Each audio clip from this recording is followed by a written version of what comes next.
I want you to think about the last complex mixture you analyzed.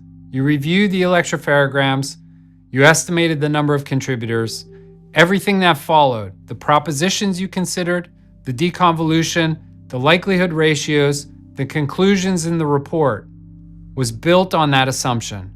Now ask yourself, how confident were you in the assumptions you made? Did you consider other hypotheses? As you know, the jury will be asked to take your findings and weigh the evidence within the broader context of the case. I'm Matt Gabriel, Director of Product Applications and Services at Thermo Fisher Scientific, and this is HIDS 365. This series was built around a simple idea.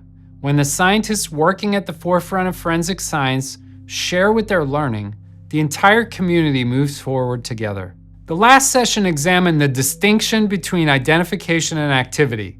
To the casual observer, identifying a DNA contributor and understanding the activity or activities that led to the presence of DNA may not be obvious. As experts, we understand that key distinction. Today, we shift our focus slightly. Mike Coble and Tim Califoot are going to challenge our understanding of mixture interpretation. Identifying a mixture and the upfront assumptions before deconvolution and the likelihood ratios that lead to final conclusions. Once a mixture is identified, the question appears straightforward. How many contributors are present? Experienced analysts are already doing advanced mixture interpretation. They consider presence and absence of alleles, peak heights, analytical and stochastic thresholds, major versus minor contributors, and the population genetics behind inclusions. Today's session uncovers why estimating the number of contributors is not a simple counting exercise. Rather, it's a qualitative and quantitative, multi-layered judgment for the DNA evidence. This session addresses two key questions. When an assumption is made about the evidence, what conditions support that assumption? And similarly, if an alternative assumption better fits the evidence, how might an analyst challenge their initial thinking to consider the alternatives? And how is an analyst guided through the decision-making process to arrive at a sound conclusion? That's what we're here to unpack today. Here's what this session covers. First, what goes into an estimate for number of contributors? It's a multi-factor evaluation, not a simple counting exercise. Second, variation between estimates. The most challenging conditions often introduce the most variability and may have direct consequences on the likelihood ratio. Third, from initial estimate to final testimony, how the estimate carries through the interpretation and when it may need to be revisited. One thing before we dive in, your questions are a real part of this session. If something comes up as we go, a question about the science, about your own practice, anything you want to hear directly from the experts, please put it in the chat. Anything we don't get to today goes directly to our speakers. We're here to learn together, and we'd love to hear from you. So let's begin. Hi, I'm Mike Coble. I'm the Executive Director of the Center for Human Identification at UNT Health Fort Worth, and we are going to talk about the issue of number of contributors when it comes to DNA mixture interpretation. My name is Tim Califoot. I am an Associate Professor of Forensic Science at Sam Houston State University. The number of contributors is something that has been an integral part of mixture interpretation since the beginning. If we look at the so-called Tim Clayton rules that were published by the Forensic Science Service, that's step number 3. First, do you have a mixture? Second, can you distinguish alleles from artifacts? And number 3, number of contributors. What is number of contributors? Well, quite simply speaking, number of contributors is trying to give an interpretation that discusses how many DNA contributors could be contributing to that sample. It's been with us for a very long time. I think in the last few years, there's been a lot of effort in trying to help refine how we interpret mixtures, and including, of course, the number of contributors. There are now some potential software solutions that can be looked at, but I think that the field itself has evolved from the early days of mixture interpretation to where we are now.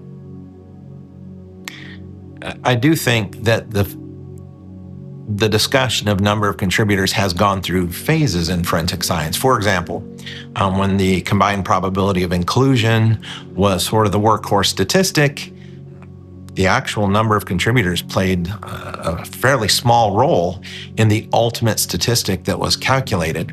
When the field moved to the random match probability, now the number of contributors directly drives the number of genotype combinations and seemed to play, well, didn't seem to, it made a much bigger impact on the overall statistical evaluation. And when probabilistic genotyping first showed up, it almost seemed like there was a view that that was going to solve a lot of the problems, that some of the things in the past that we didn't have to deal with were going to be solved. But I think now, especially in the last few years, we're learning that that's maybe not true, that there is still a lot of interest in the number of contributors by the stakeholders in the forensic system.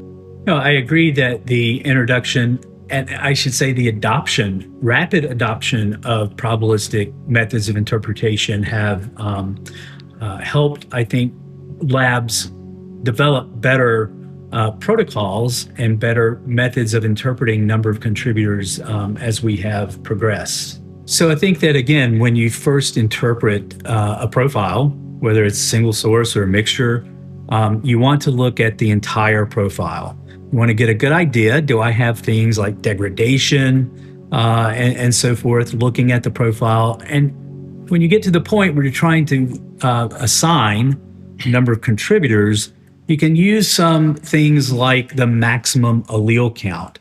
So you can look at the total alleles that you see in the profile and sort of get an idea about potentially how many contributors you may have.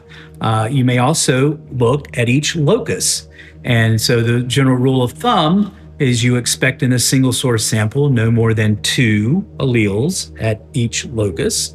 In a 2-person mixture, no more than 4 alleles. So you can look at the total allele count. You can also look at the maximum number of alleles per locus. That's sort of a good starting point that many labs use when they're starting off with their number of contributor estimation. I'll agree with Mike there. The maximum allele count is a starting point. It becomes a real problem when the maximum allele count is considered the way or the only thing that was used in determining the number of contributors. Frankly, I think that's a little bit insulting towards the expert to say, well, you must have used the maximum allele count. As someone who is teaching forensics to students, the students move on past maximum allele count very, very quickly. As Mike said, the first thing that I think a more experienced analyst does is looks at the overall quality of the profile. Do I have majors? Do I have minors? Do I have a relatively equal mixture? Do I have peaks that indicate we might be dropping out 1 or more contributors? In my view, all of those thoughts go flashing through your mind before you even realize what you're thinking about, long before you ever sit there and try and decide, okay, I wonder which locus in this profile has the most peaks. Now it's time for me to count those and divide by 2. So to me, anyone who is advocating that the maximum allele count is somehow what was used or what is used, to me that demonstrates a lack of expertise and a lack of experience in doing this every day in the crime lab. Yeah, as Tim said, things start to fall apart when you have degradation, when you have relatives that are in the mixture and so forth. So it's really, it takes the totality of interpretation and not just isolated to one particular locus or, just simply counting up the number of alleles. It's much more intensive than that. No one says it's NOC plus 1 simply because there's a stutter present. My point is, maximum allele count is probably about the 4th or 5th thing that an experienced expert stops to think about, and there's all of these other things they think about first. I think you're doing yourself a disservice. You're selling yourself short if you claim that, or if you allow a claim to be made on your behalf that all you did was use the maximum allele count method. It is a worthwhile tool. It's part of your toolkit, but I think you should develop some confidence and think about the thought process you actually use in order to kind of bust the myth that most labs only use the maximum allele count. Well, let's address the question of what happens if the number of contributors is wrong, keeping in mind that we don't know what wrong is. We don't know what that means. There's actually a lot of literature using ground truth samples, and we actually understand pretty well what the ramifications are if the number of contributors is wrong. It could be wrong, so to speak, in one of two different directions. You could call a 3-person mixture as a 2-person mixture, or you could call a 3-person mixture and you take that 3-person mixture and you call it a 4-person mixture. It's pretty well understood what happens. If it is a 3-person mixture, and again, we don't know if it's a casework sample, and you interpret it as 2, the literature is very clear, as well as critical thinking leads you to the same conclusion. The overwhelming penalty will be that you will exclude someone who should not be excluded. So if you underestimate the number of contributors, the overwhelming result is that you exclude someone incorrectly. And that makes perfect sense. You have, let's say, we have ground truth. We know this is a 3-person mixture, but we call it a 2. That means you're leaving alleles on the table that are not being accounted for by that 3rd person. And the consequence is that you could falsely exclude someone. The other side of the story is if you were to overestimate number of contributors. So it's suppose ground truth, we know it's a 3-person mixture, but we do our interpretation and we decide that it's a 4. We interpret as a 4. So when you're overestimating the number of contributors, what happens if you're using a software program? That software program has to account for 4 contributors. You basically told the software there's 4 contributors to this mixture. So the software has to take peak heights from the mixture and attribute those to a 4th contributor. And the consequence of that is you could potentially include someone who is actually not in the mixture. But if you read the literature, the risk of putting a 4th contributor to a 3-person mixture is usually those likelihood ratios trend toward 1 because you're including a person who's a trace contributor, which is uninformative.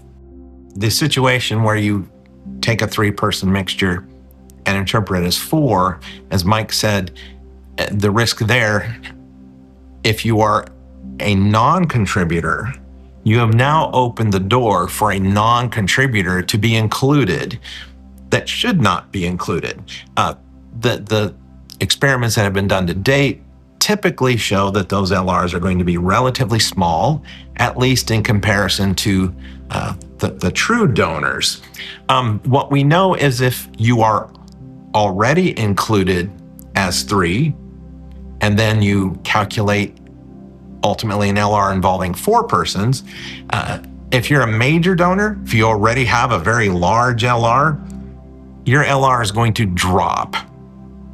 By how much? Maybe an order of magnitude or 2. I mean, it essentially is, from a mathematical perspective, when you're talking 10 to the 27 compared to 10 to the 25, I don't know if there's really an issue there. There might be an issue in the minds of a juror if it's a lower level contributor. So let's say if it's a ground truth 3-person mixture and we have an LR that may be in the 1,000 or 10,000 range, and then if it is run as 4 persons, maybe it will knock that LR down a little bit to 100 or 1,000.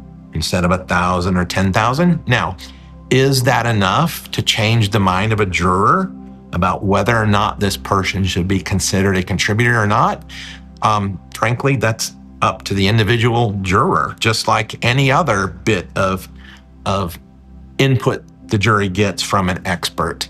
So I think the thing to keep in mind is the biggest problem, the thing that our justice system in the US and our forensic systems, our forensic DNA ethos, we do not want to do something that provides false support for inclusion of a person that is not a true donor. So from my perspective, adding a number of contributor, going +1, simply to avoid a challenge by the defense that, how can you call this 3? My expert calls it 4.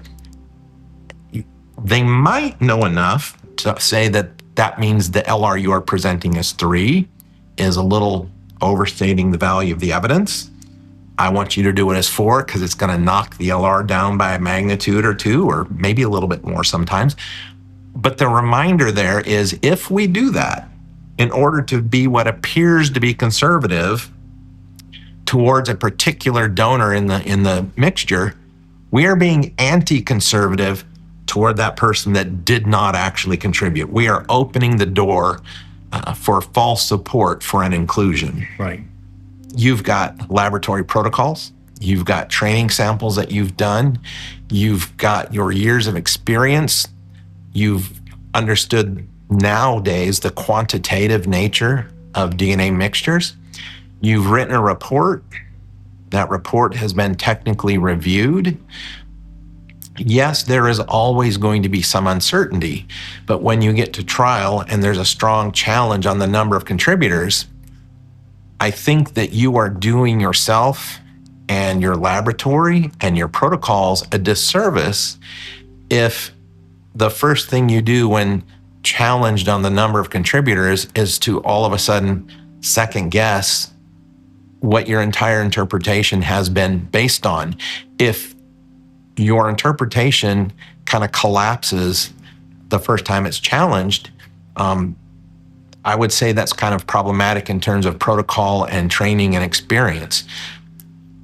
When you do get questioned at trial, I think we need to be transparent about the uncertainty that's built in, but you do need to, I guess, take a stand on the witness stand and stick by your interpretation of the number of contributors, unless or until some new information comes forward. I think that's a very important point. I want to echo something that Tim said about the key word transparency, being transparent about what you have done, using your protocols and your SOPs, if you will, when you're interpreting a mixture when it comes to number of contributors, because that's what you're going to defend yourself with when you're on the stand. I want to stress there's a difference in acknowledging ultimate uncertainty compared to having a workable, defensible interpretation, workable, defensible strategies for determining number of contributors. There are samples that are more difficult than others, but in my view, there are really only 2 types of samples. There are those samples that you can interpret, which includes number of contributors. Then there are those samples that you cannot interpret. So trying to break down samples into levels of complexity as though a higher number of contributors somehow is a special type of sample, I disagree with that approach. You can either interpret to include number of contributors or you can't. It's not necessary that we have to do this kind of interpretation in a vacuum. Talk to your colleagues, talk to your technical leader. If there's some question that you're having about number of contributors, see what other people are saying and try to come to some kind of understanding to try to limit that uncertainty. As Tim said, just because it's a challenging sample, it may be interpretable or it may not. We always, when Joe Bright and I were teaching classes, we would often say, if you're having an issue with number of contributors, that might be a clue that the mixture may be too difficult to interpret. So use your SOPs and talk to your colleagues to try to come to some kind of an agreement. When we're dealing with very closely related persons, there's no denying that those are the most difficult samples to interpret. The literal gene pool is very small. But if we go back to 3 versus 2, 2 versus 3, whatever you want to call it, it is very easy for a mother and a father and their biological child to look like a two-person mixture if there's relative balance between the 3 donors. I've published a paper where if we move away from a balanced mixture, it starts to become more straightforward. But if we have that absolute worst case scenario of a balanced mixture between mom, dad, and a child, or say sibling 1, sibling 2, and sibling 3, we actually know what's going to happen. What's going to happen is for mom, dad, and a child, if the child is contributing more DNA to one of mom's alleles and one of dad's alleles, it's going to look like an unbalanced two-person mixture. If we've got the reference of that, I'm going to use the term true donor child, we probably aren't going to have a lot of question about whether that child is included or not. Those 2 peaks are going to be the tallest peaks present. So we would probably say that that child is included. But then here's where, I'm not going to say it gets easy, but there's something that's going to help us, especially if we have all the references in the home. When we look at that remaining second contributor, because it looks like a two-person mixture, and we start comparing those 2 leftover peaks to mom's going to be excluded because one of those peaks is mom and the other peak is actually dad. And if we do the same thing for dad, we'll end up excluding dad because one of those peaks is dad and the other peak is mom. Now, for mom and dad to give the perfect genetic split to another child that absolutely perfectly explains the remaining 2 alleles at 21 loci happening to fit brother number 2 or sister number 1, we can't say that's not possible. But the probability of that occurring is very, very small. So even when it comes to families and related mixtures, we're not dead in the water when it comes to interpreting these samples. Just like when the number of contributors is too few with unrelated people, when the number of contributors is too few involving relatives, we're going to start excluding people that live in the home, and the other case information is more than likely going to tell us we have a problem here. You may not even know that you're dealing with fully related paternity trio type relationships or half related persons. But when you start comparing it to references and no one else fits, that can be a very, very good clue that you're dealing with related persons. And it doesn't mean it's the end of the interpretation. We do have things that we can use in knowledge of genetics that are going to allow us to make some interpretations for many of these samples. Great point. The assessment of your knock when you have relatives, as Tim said, unless you have that really special scenario where everyone is equally balanced in a mixture, which is quite hard to do. I used to pride myself on being pretty good at pipetting, but it's really tough to get an equally balanced, 1/3, 1/3, 1/3 contribution of say a family unit, a trio. Once you start to get some imbalance between the contributors in that mixture, you can start to see the software does its thing and will start excluding, as Tim said, a parent or parents. A slightly different version of the likelihood ratio for related persons. When the question is, it is not this person of interest, it is the brother, the uncle, the cousin, the grandparent of that person of interest instead. So the overwhelming advice I can give on that one is get those references and do the direct comparison. That's easy. That's generally very straightforward and would be very good investigative techniques. In fact, let's go beyond that. It would be a very good laboratory policy if labs said, if you're not going to submit the references we truly need to go to court and give a full and complete picture, we're not going to accept the case. Now, I realize that's probably not going to happen, but there is this relatives LR. It is well understood for the most part that the likelihood ratio is not a statement of truth. The likelihood ratio is a statement about the probability of the evidence. Except when it comes to this relatives LR.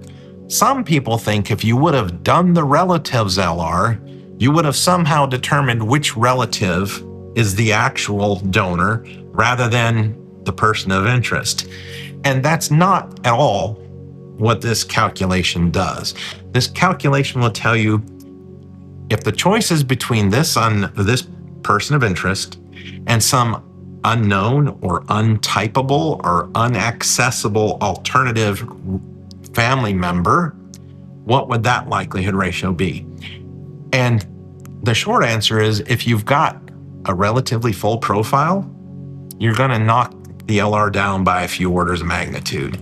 If you're dealing with a very low level profile to where your contributor is dropping out, that might be a little bit different because it may be that it's easier to find someone who has a couple of these alleles and the rest are missing than the stress test and the likelihood ratio of making sure that, hey, prosecution, you said this person of interest is a donor and the data's not showing it. Under those circumstances, you may end up with an LR that suggests it could be a relative of this person. But that's, in most relative situations, you're not having a problem with low level trace DNA. Those cases tend to have more DNA than you need, and the profiles are more robust, the likelihood ratios are higher, and the relatives LR really doesn't mean anything different than a normal LR in terms of order of magnitude that the number would be if someone did calculate the likelihood ratio. But the important thing to remember, it's still not a statement of truth. It doesn't tell you which proposition is true. It's just a different calculation. I think about this paper that our good friend Todd Bill has published, Todd at the ATF lab.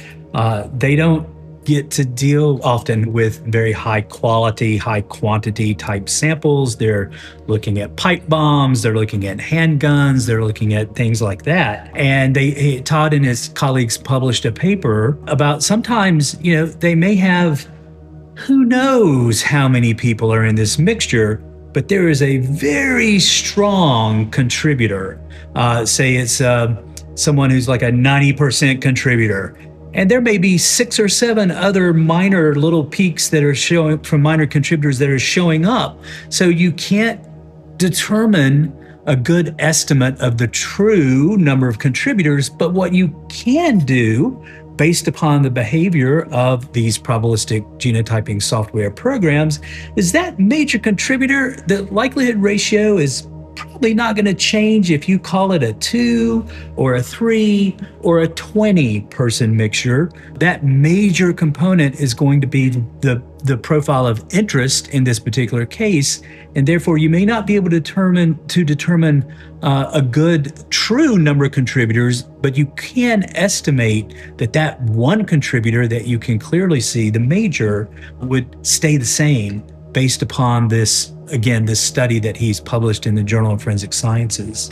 There's, I believe, at least 2 papers I can think of. One that came from out of the Netherlands by Slooten. I think our friend Duncan Taylor has done one looking at the number of contributors as a nuisance parameter. So the nuisance parameter is the thing you need to deal with along the way in order to get to what the real question of interest is. The real question of interest in a case is generally, is person X a contributor or is an unknown person the contributor? Now, really, oftentimes, if you are person X, it doesn't matter how many other people are there or not there, or if it's a 2-person mixture or a 5-person mixture. The real question is, for the prosecution, is that person there? And if you are the accused person and you're insisting you are not, all those other potential contributors, they are indeed a nuisance.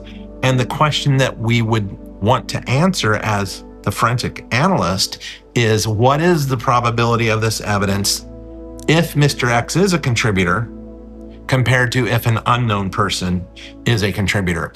And that's where the nuisance parameter comes into play. The papers that have been written, the math gets very mathy very quickly.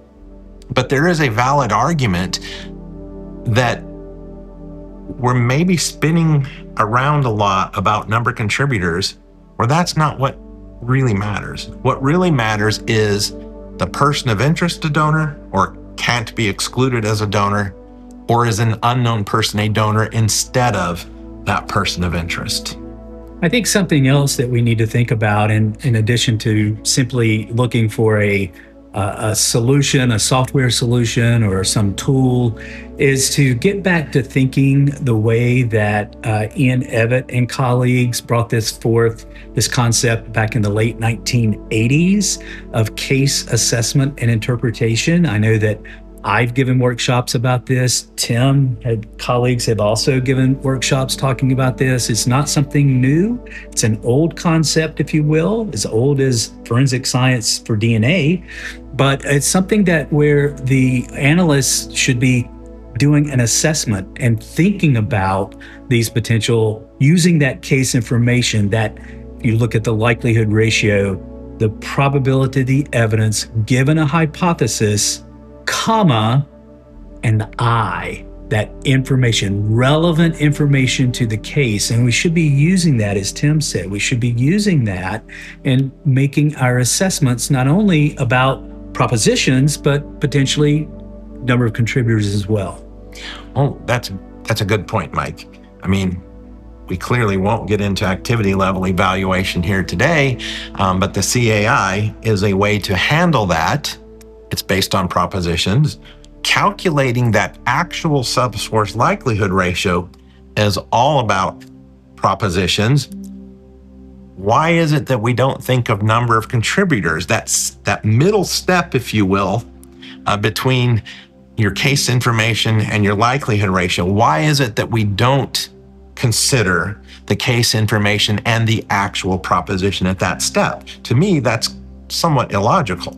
Now, I think it's important that we start talking about this or thinking about this, being transparent about what we're doing in our initial assessment and interpretation, so that we don't fall into the trap of, oh, it wasn't until after I finished, now I'm invoking that third person. You're thinking about this beforehand. Like the example that I gave in a workshop was a scenario of a young girl who claims that she was molested by her father one morning before she goes to school.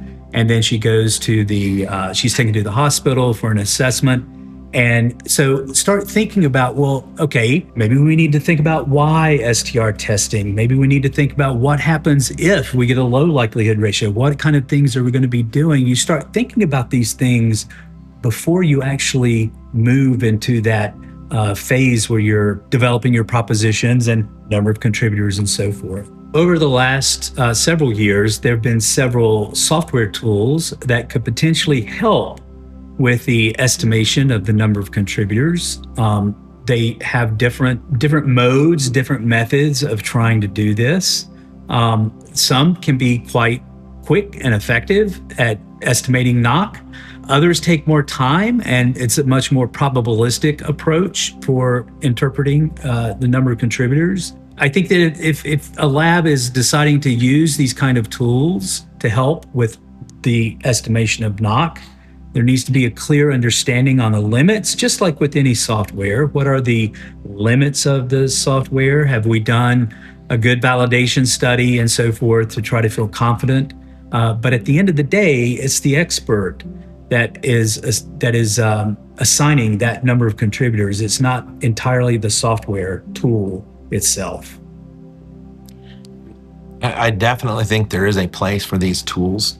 They can be another tool in the toolbox, so to speak. But as Mike said, it's the expert that sits on the witness stand.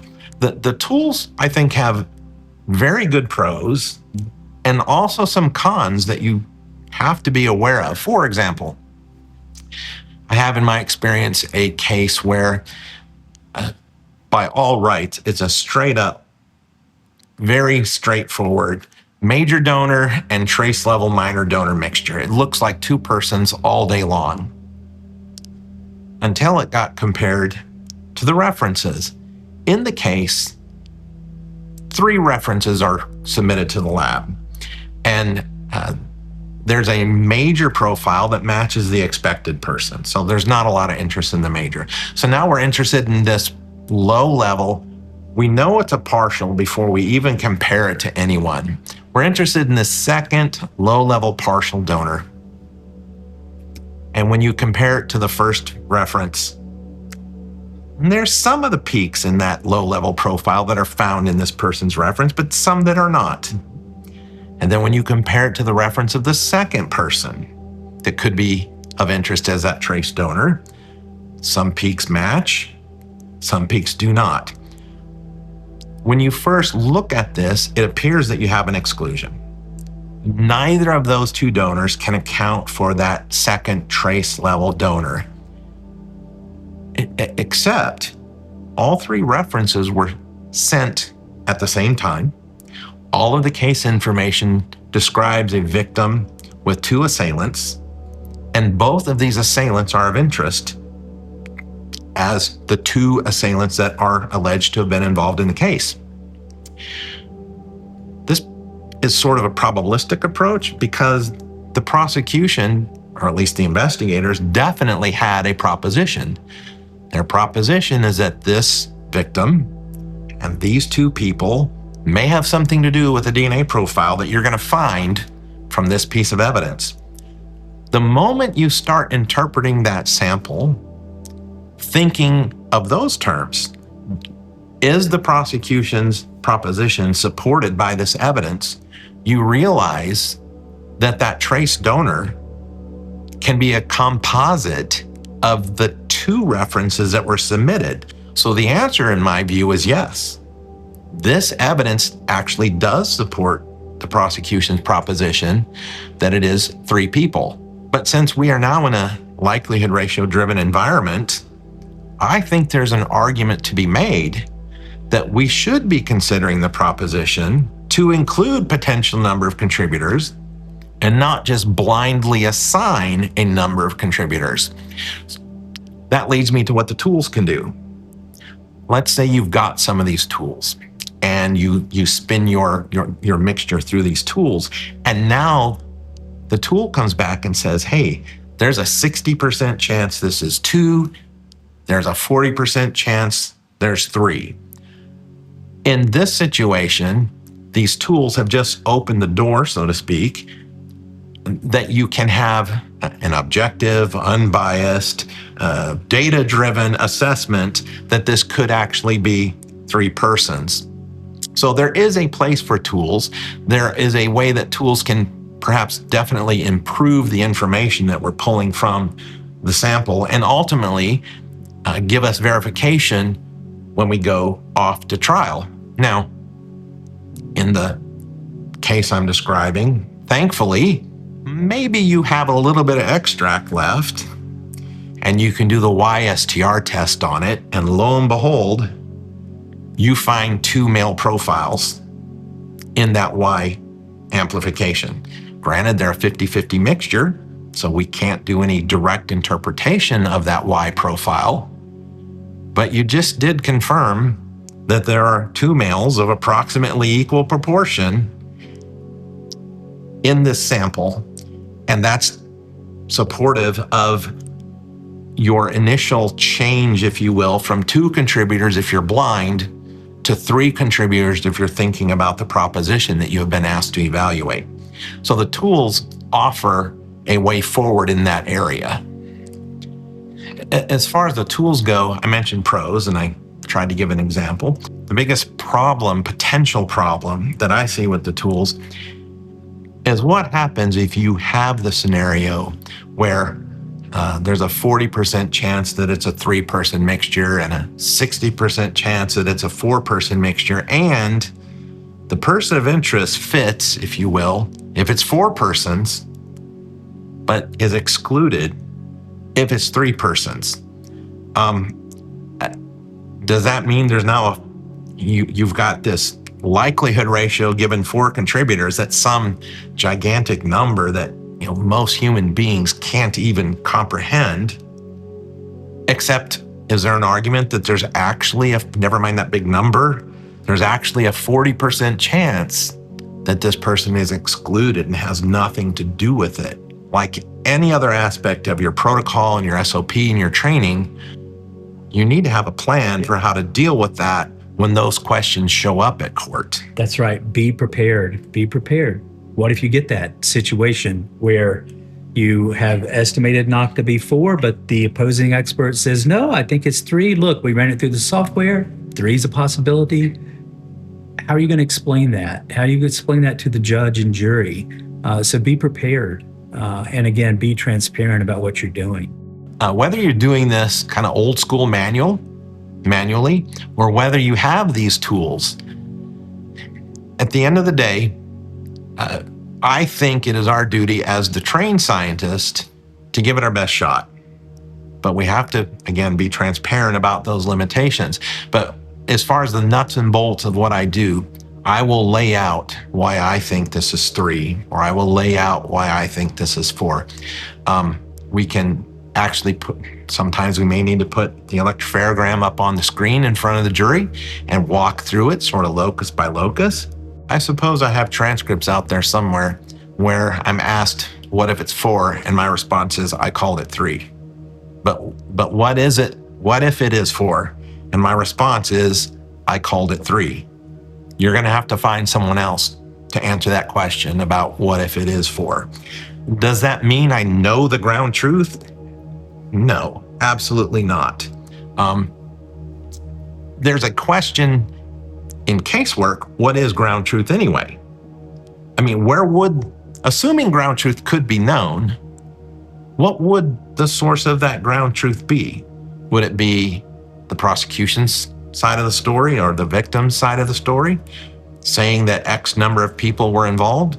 Would it be the defense's side of the story? Should they decide to have a story and share it? What we know about propositions is only one can be true at a time.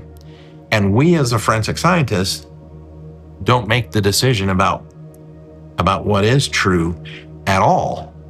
So ground truth in casework cannot be known. So as far as some myths go, if you will, about number of contributors or limitations, one myth is that even within the laboratory, the true number of contributors, the ground truth can be known.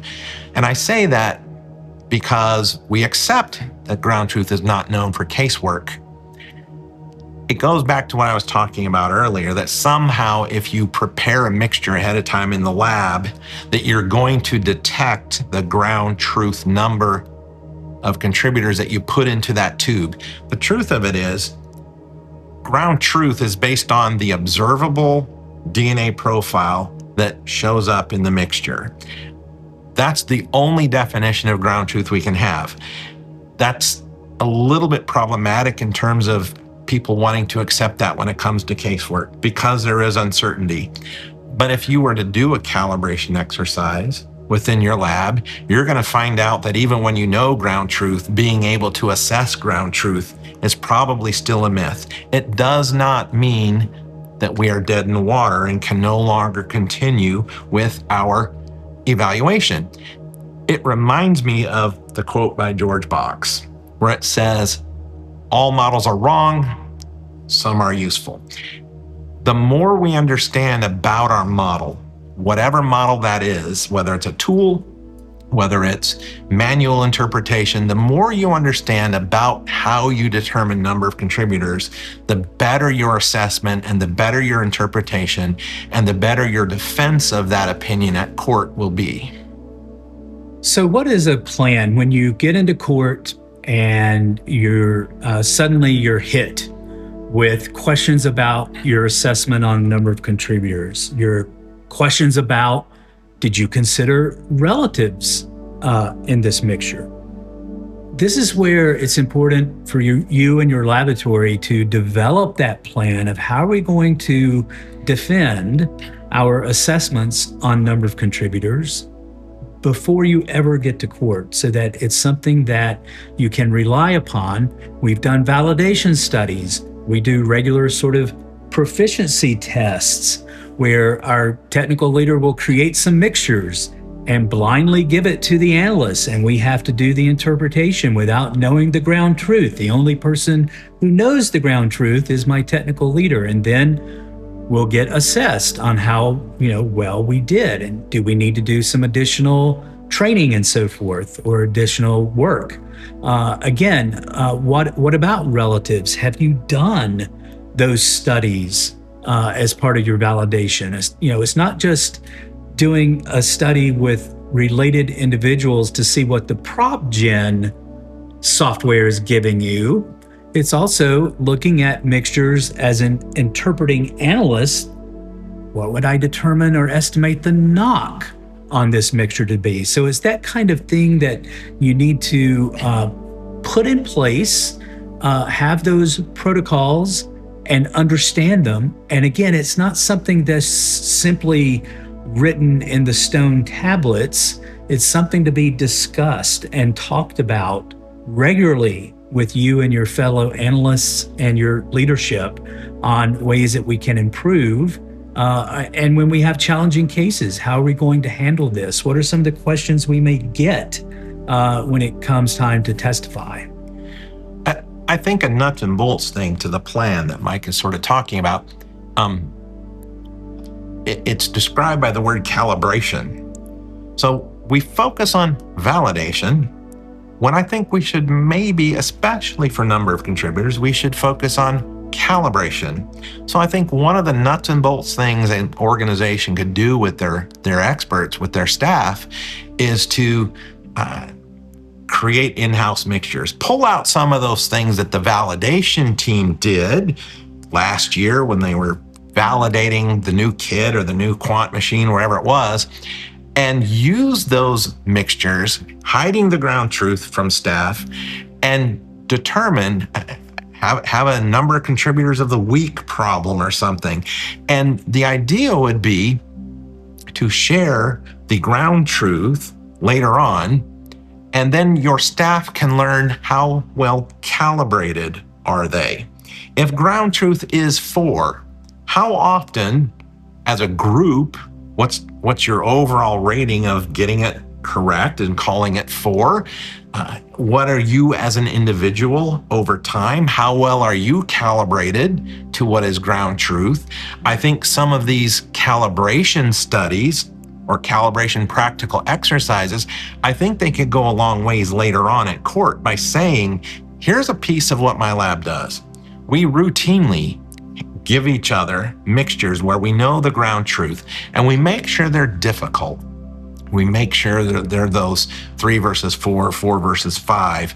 And we do these exercises so that we can understand if as an organization and as an individual examiner, am I well calibrated or not? And if it turns out there's an opportunity for improvement, you can put strategies in place either for the SOP to improve that, or if it's an individual examiner that could benefit from a little more practice, you can handle it that way on a one-on-one basis also.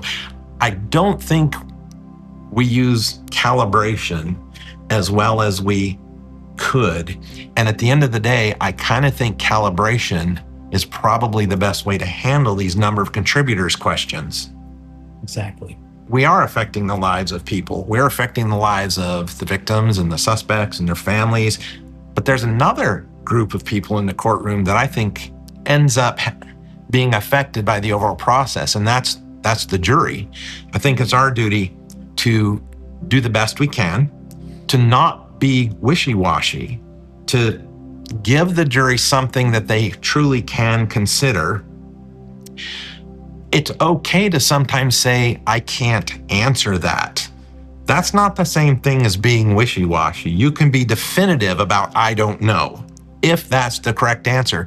So when the jury steps away from that trial at the end of the day, they can feel like the decision they made was based on the best information that they were able to have. It's an imperfect system, but I think being confident about your interpretation is what needs to happen. And if you cannot be confident, you need to be transparent about that. Now, I think most of the time, most experts can be confident. It's almost like in this world of probabilistic thinking, confident is bad because there's always a chance that something else occurred. That's not what probabilistic thinking is. Probabilistic thinking is when you recognize the evidence actually does support one proposition rather than the other. And if that's your opinion, if that's your view as the expert, then you stick by it. You make your opinion known. You lay out the reasons why. But we remind the courtroom that this is the evidence. In my view, the evidence supports A more than B, or rather than B. You're saying the odds are, in my opinion, or in my opinion, the odds are about this evidence. At the end of the day, that's what you can do. And if you have done that in good faith, then I think as an expert, you can go home. Yeah, I think if I think about the labs I've worked at, we went through a round where it was 3 or more, and then maybe we went to at least 3. I think in my time in the crime lab, it sort of my time ended with language. It was something along the lines of, it was interpreted as 3. That sounds a lot more definitive. And in my view, that actually is definitive. My interpretation is that I interpreted it as 3. That's still not the same thing as saying the ground truth of this sample is 3 donors. But we owe the court an opinion. And to me, saying I interpreted this as 3, that is an opinion that I'm giving with some level of confidence. If we can't do that, we're not really experts. When you are on the witness stand and the number of contributors comes up as a topic of interest, for me, I have to remember that, number one, the true ground truth is not known, but that's not the same thing as being unable to proceed with the overall evaluation. I think it's a myth that they have to have the same number of contributors. There's no area of forensic science in which it's expected that if the 2 experts do not have the same opinion, for some reason it's no longer science. For some reason, kind of DNA in general and number of contributors specifically is often thought of in those terms. Reasonable people can agree to disagree. So I think it is a myth that we have to have an agreement on the number of contributors. Most of the time, the disagreement on number of contributors is really a backdoor way to try and get a sample either thrown out or listened to, depending on your perspective. Exactly. So I think one thing that we need to remember in all of this discussion about number of contributors is that as an analyst, you've done your interpretation, you based your knock estimation assessment based upon your protocols, your training. Hopefully you're doing a little intra-laboratory studies with your TL and gaining more and more experience. I think it's important, as Tim has mentioned, to use precise language when you're talking about knock. I know that previously we would often say things like, I've interpreted this as being a mixture of at least 3 individuals. But when it comes to using software, there's no button in your ProbGen software that says at least. You have to make an assessment and you have to make an assignment on number of contributors when you're running your program. And so it's important that when we're talking about NOC that we pick our NOC that we've made our assessment upon, and we stick to it, and we do our interpretation, and then we report. I think the most important thing to do is to have a plan for what to do when you have some uncertainty. Uncertainty is not the end of the world, but you have to be prepared for how you're going to answer those questions when the number of contributors becomes very important to the stakeholders in the courtroom. And I think that obviously being transparent when you're doing your interpretation and making notes and making your assessments on NOC is a very critical component in the initial phases. It is going to be something that you're going to have to stand upon when you get to that point and you're in court and you're going through your report. One of the takeaways based on our discussion today would be to think about that concept of calibration within your lab, whether you're calibrating your people or whether you're calibrating some probabilistic tool that you are looking into to help assess this. Calibration is very useful. It's going to allow you to understand your limitations as an organization. It's going to allow you to test the limits of your protocol, and it's going to allow some confidence to your staff, to your practitioners, that they do have some expertise, and it's going to help them understand the limits of their expertise.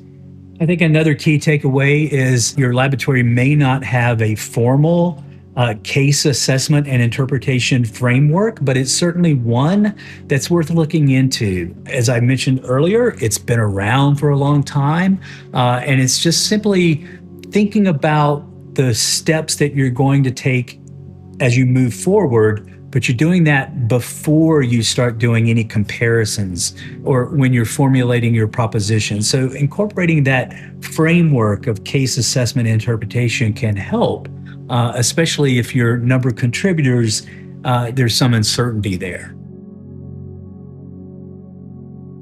This episode asked what happens when the foundation is uncertain, when the number of contributors is unclear, and the judgment you make helps shape the conclusions that follow. But we were talking about one case, one mixture, one analyst, one report. What happens when those interpretation guidelines need to be applied for hundreds or even thousands of the most challenging forensic samples?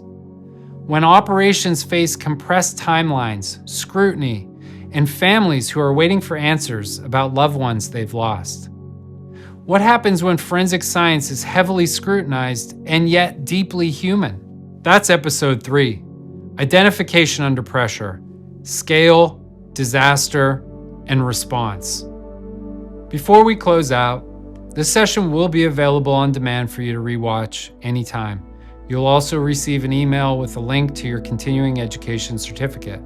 Please complete the survey to access the certificate. Now we want to hear from you. Let's get to your questions.